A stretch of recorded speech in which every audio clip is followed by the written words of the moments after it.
All right, probably the most tension-filled job in the shop is whenever we clamp stuff.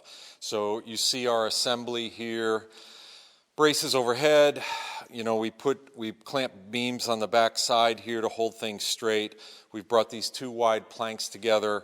They're nearly 1.5 feet wide each, and lined up our pilot holes, and we're getting ready to edge nail them.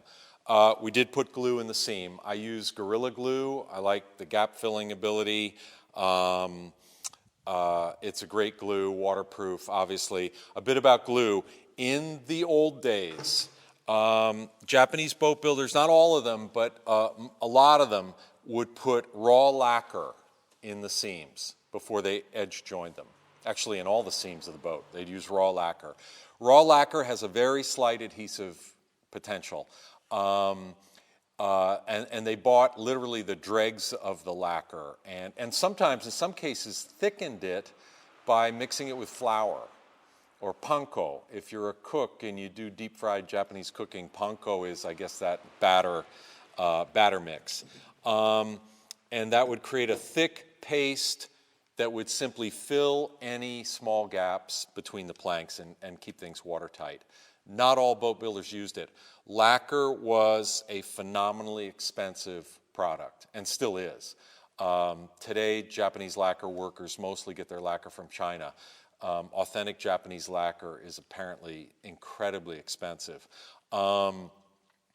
So, after World War II, the introduction of waterproof glues for boat builders, it was a no-brainer. Ditch the expensive lacquer. Go get this thick, sticky stuff that was waterproof and put that in the seams. And interestingly, in talking to boat builders, none of them talk about the glue as an adhesive. I mean, I even tried to make the argument once to a boat builder that the nails were extraneous. You know, he was gluing his planks together with waterproof glue, and he looked at me like I was crazy. So again, it was just a inexpensive, sticky substance that filled the gaps. So we're doing the same thing. Couple interesting, unique Tsubanomi. It's got a curved blade with this hilt on just one side, and that's to do any lineup between the pilot holes. So that drops. So if there's any doubt about the lineup between those two holes, you can clean it up with that. So now we're all clamped up. We like it. Edges are flush. Seam is tight. Nails are lined up. And so it's time to start nailing this together. Whoa, that's a lot of curve. We slightly curve the nails. I'm going to straighten this out a little bit. Because that is the path they're following. They're following an ever so slight curve. Too much curve, and that point will steer itself right out the face of the plank. Too little curve, and it'll go in at this angle and just carry out the back of the plank. So, like all things, it has to be just right. We start the nail. Glasses. We start the nail, and I'm going to switch hammers here. And then if it's bending out too much, we can just try to straighten it up, and then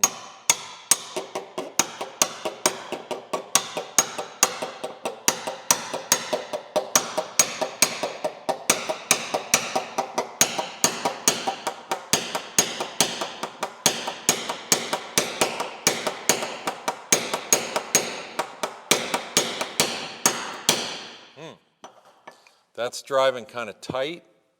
Hope we're not encountering a problem. So that nail head, you know, it's tricky because it's tricky to hit right onto the shank. If you hit out on the edge of the head, you're obviously forcing that nail over, and I'm starting to round that head over.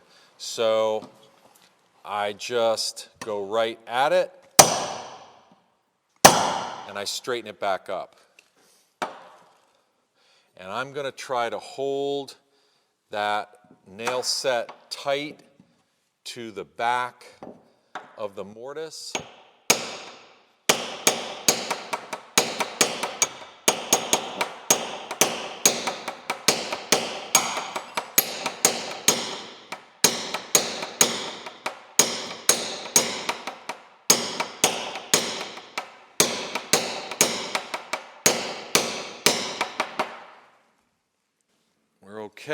We're okay, we're almost there. I'm gonna hit that back again.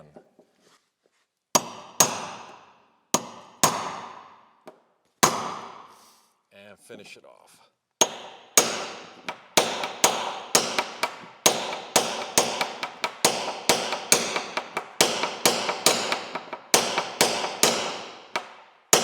Okay, and just flush.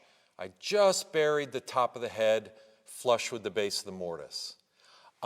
If I go any further, I'm going to explode out that thin layer of wood there. So that's where I want to stop. And the other important thing when setting the nails, you saw me hit the head back. We don't want that nail head to drift close to the surface, because later we plane this all off. We plug these with wooden plugs and plane all this smooth, and we obviously don't want any steel, getting close to our plane blades. Oh boy.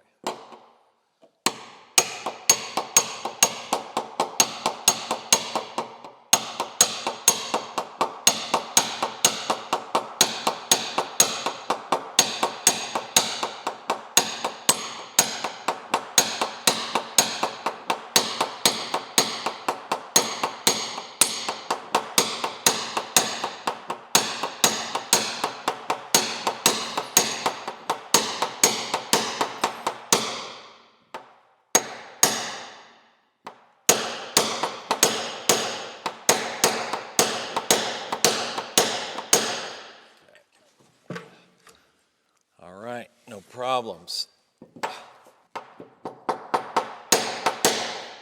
Good. You'll notice I'm playing a rhythm. As not a very good rhythm, but I'm not much of a musician.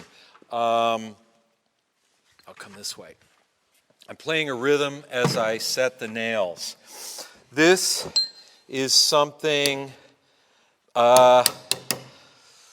it's hard to say whether a majority or a minority of Japanese boat builders do this, maybe about half.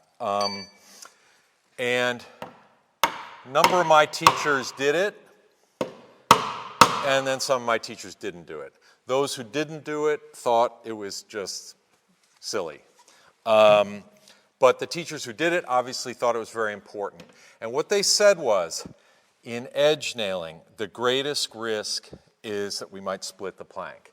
And so that the nail needs to be driven in slowly. If you see video of Japanese boat builders setting nails, they're not whacking them in as fast as they could. They're taking their time, and playing that rhythm allows that to be a slow, steady process.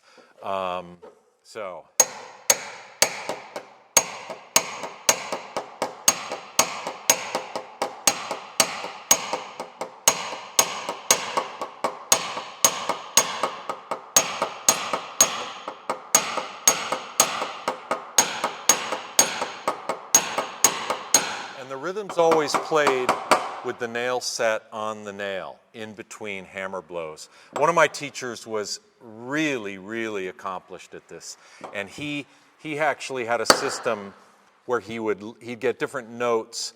So he would lift his nail set and get a different note. It was pretty incredible. So.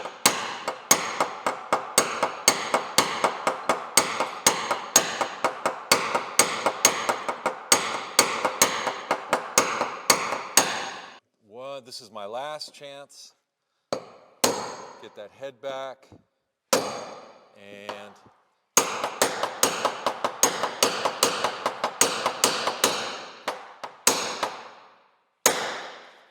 okay. one other thing about the rhythmic nailing, all my teachers who did this insisted that I have my own rhythm. They forbade me from copying their rhythm. They called it their signature.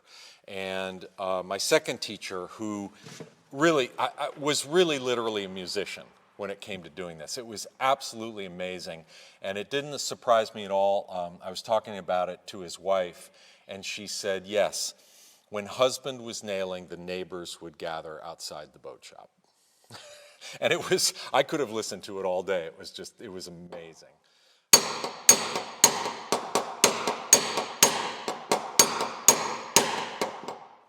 Oh boy.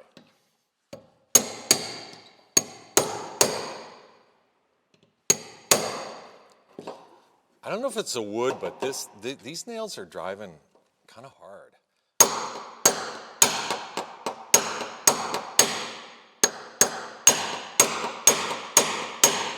Like that one. Holy moly. So we have, in the course of 2 days, joined and nailed together and planed off our bottom, 3 long planks. And now we're going to lay it down onto our building stocks and begin to set it up with posts and car jacks under our strong back here to bend it to shape. We'll get more video of that process as we get closer to it. But we thought we'd set the camera on a tripod, and everybody can watch us lay this thing down. You can see what the finished look of edge nailing looks like. The edge nails go down in a mortise half the depth of the plank, pin the planks together, and then they are plugged. And then they got planed off, and our bottom got sanded because our bottom does ultimately get covered with fiberglass, so it's really not a finished surface in that respect. The inside on my side is, for right now, planed pretty nicely. So we'll do this operation. Wish us luck.